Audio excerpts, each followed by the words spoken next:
Hey Mets fans, Brian here back with another video. I'm a bit late on this recap. Had a family emergency on Sunday. My son's car was hit by a driver who ran a red light. His car rolled over several times and was completely totaled.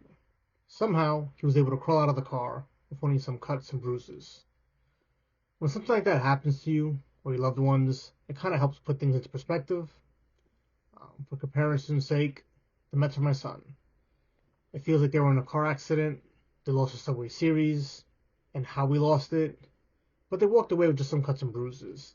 It's not as bad as it seems. I'm gonna be completely honest. The Mets bats were asleep for the majority of the Subway Series. Having to hear from obnoxious Yankee fans losing 2 or 3 games, especially how we lost, doesn't affect me the same way it would have normally after this weekend. Sunday night's game, battle lefties, David Peterson against Max Fried, was there for the taking. In the prior video, I said if we could have David Peterson go 6 innings and give up 2 or less runs, it should put us in a position to win this game. And we were. And the game was there for the taking. I did think the Mets would string together enough hits to do a bit more damage against Max Fried, based on the familiarity that we already have with him, and prior success that some of our batters have had. But it didn't go that way. And, Peterson did go 6 innings. He allowed 2 runs. One of them was earned. Unfortunately, the other run was due to poor defense. I wanted to see Beatty at third, especially with Peterson being a heavy ground ball pitcher. Vientos can DH. Didn't want to see Vientos at third base, especially in this game. He was there. Defense is a problem, and it was a problem again. I was concerned that this game came down bullpen to bullpen on who we would have available this game. Brazaban did come on in relief first in the bottom of the 7th inning. I wasn't expecting him to be available. He did struggle, wasn't sharp, but he managed to get the Mets scoreless inning. He allowed a hit on 2 walks. He struck out Anthony Volpe, who showed no plate discipline at all. Helped the Mets get out of it, striking him out on a down and in sinker out of the zone. Got out of it. I asked what your confidence level would be knowing that Ryan Stanek, who hadn't come in the game yet, was likely to be using Sunday's game. He was only able to go a third of an inning. He allowed 4 runs, 1 earned on 2 hits and 1 walk. He recorded his only out by the strikeout. But he walked the first batter, Jason Dominguez. He was ahead 1-2 and then lost him. Next batter up, he struck out with DJ LeMahieu.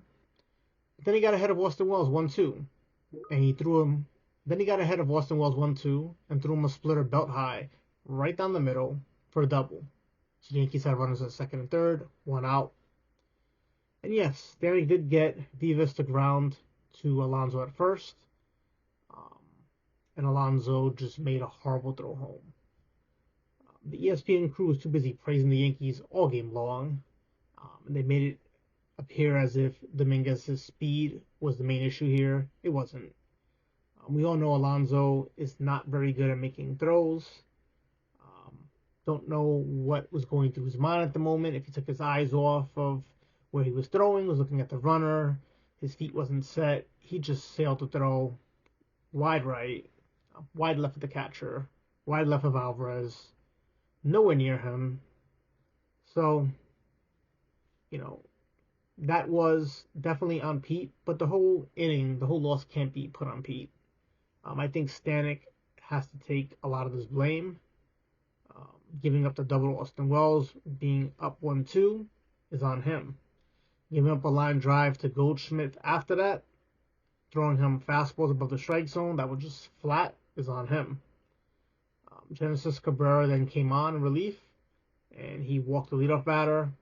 He threw 2 completely uncompetitive pitches after having Grisham 2-2. And he did strike out Judge, but then he gave a grand slam to Cody Bellinger. So the Mets having to rely on Stanek and Cabrera in a big spot during this game is a big issue. Francisco Lindor, Pete Alonso going into slumps, both going 0-for-4, is unfortunate. Let's be honest, that's another issue. But they've been carrying us this whole season. Mark Vientos is starting to hit some, not for power, but he really hasn't given us much of anything. Nimmo really hasn't given us much of anything. Alvarez has taken a step or two backwards. There could be some serious concerns on whether he is our catcher of the future at this point. The Met complementary pieces are not hitting, so if their main hitters are not hitting, and Soto is more so being so-so, they absolutely are going to struggle offensively. So as frustrating as this is, it was just one game. This series was just 3 games out of 162. It didn't mean any more than 3 games we just played with the Pirates. So I'm not going to be alarmed right now. I'm going to choose not to be alarmed. I wasn't as high on the Mets when they were finding ways to win every day. And I'm not as low on them as some people are now. It's all doom and gloom that we lost to the Yankees. This team does have issues, especially on the offensive end. Issues that need to be addressed and fixed in order for this team to be a serious contender this year. The Mets haven't had the best month of May so far, 8-8, 500 record in the season at the end of the Subway Series. They finished the month of May off with 3 in Boston, and then they come home.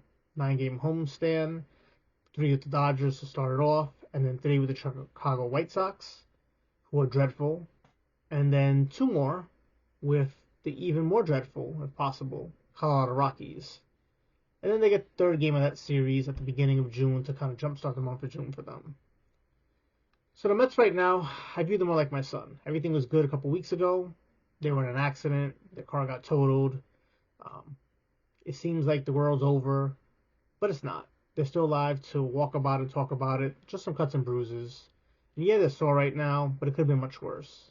It's a down period of his life, a down period of their season, but better times are ahead. So, the Mets are in a collective slump, which makes things much worse than it is, but they will come out of it. So just trust me, it's not as bad as it seems. The Mets will play better than this. This is not who they are. They weren't who they were when they were riding the wave and being the best team in baseball and just running away with everything. But this team has a lot more potential to click on all cylinders offensively. And it will get there. And we may need to make some moves in order to get there, but this team will get there. So just be patient, keep the faith, and let's go Mets.